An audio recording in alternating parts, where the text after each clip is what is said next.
How did you use media technologies in the construction and research and planning stage and evaluation stages? During my project, I used a range of media technologies, including Web 2.0 technologies, Tim O'Reilly 04.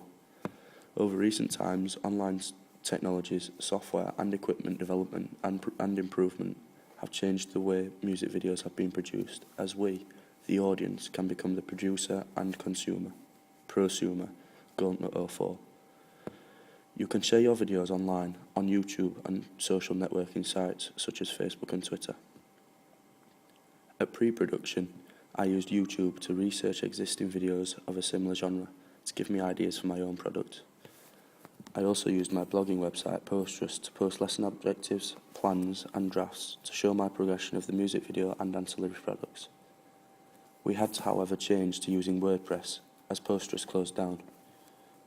A positive to each website was that the data and information you put on the blog saved online, taking up no memory on the computers, and it showed a timeline of events, making it easy to see the progression of my products.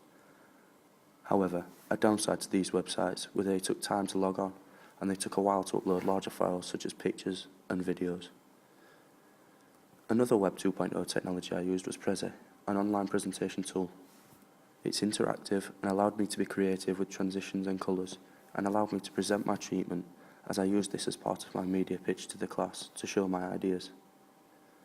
I then used Microsoft Word to create a survey including questions that would give me qualitative and quantitative results, helping me change my initial ideas to create a better product. It's an easy software to use, and I feel this gained me more feedback than if I had just used SurveyMonkey to get feedback. However, I had to scan these responses into the computer one by one, which was quite time consuming. Although it did mean that I had all the feedback in one place, making it easy to analyse. Any planning or drafting we did, I put onto social media websites such as Facebook and Twitter to gain a wider range of feedback from other people, so it wasn't just my classmates who responded. I created a new folder on my Facebook to keep all my media work in that I asked for feedback on. This was so it was easy to find. Using two websites, I found these very easy to share lots of photos. The only new aspect was really receiving feedback. A downside to using Facebook and Twitter was the fact that I didn't directly target the target audience, so my results weren't as reliable as I could have hoped for. During the production stage of the process, I used equipment such as a Canon Mini DV camera and a Sony HD camera to film our band and party scene for the narrative, and a Canon DSLR camera for taking pictures for our ancillary products. We used various sized tripods to support our cameras to make the footage steady and not jump around. The equipment we used were easy to use and easy to transport and carry, as they were simple and lightweight. This helped when we were transporting a lot of equipment to the practice studio when we recorded the band, as it meant we didn't have to make several journeys. All the equipment we used gave us professional standard results and weren't out of focus or shaky, which meant transferring all our footage to the computers more satisfactory, as we wouldn't have to reshoot big chunks of our video again. This made our product look more professional and overall made it work as a music video. When taking photographs for my ancillary products, I again used a tripod to ensure my shots were level and of good focus. To change the focus and make my pictures look high standard, I used the focus wheel to ensure it was the band in focus, as they were the focal points of the image.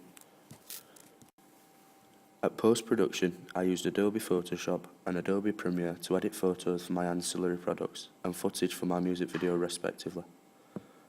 Due to predominantly using Photoshop for my AS coursework, I found it easy to use, as I had already used most of the tools the previous year. I used this software to create my ancillary tasks, a magazine advert and a digipack.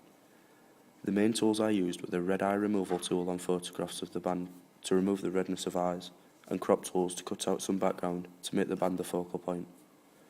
The text tool to add text to each one, but also to create a graffiti effect to the digipack cover, on which I also used a liquify tool to make it look as though the paint had dribbled, ensuring it looked realistic.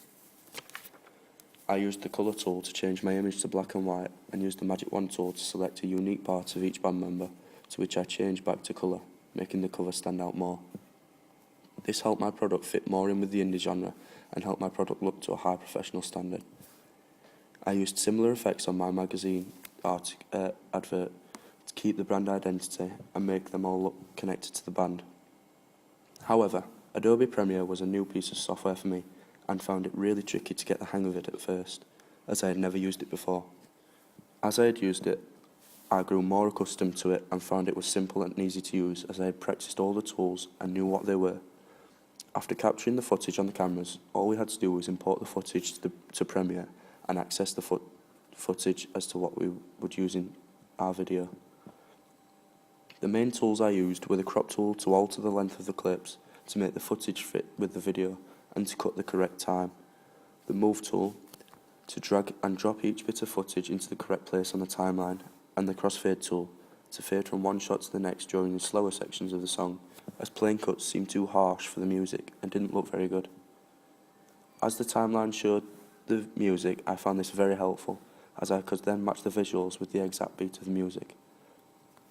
To ensure the video followed with our black and white theme, I changed all the party footage to black and white whilst keeping the band in colour, again to show them as the focal point.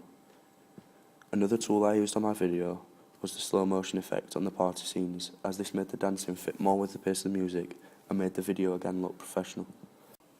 The change of pace also kept the audience interested and watching the video as it visually looked good.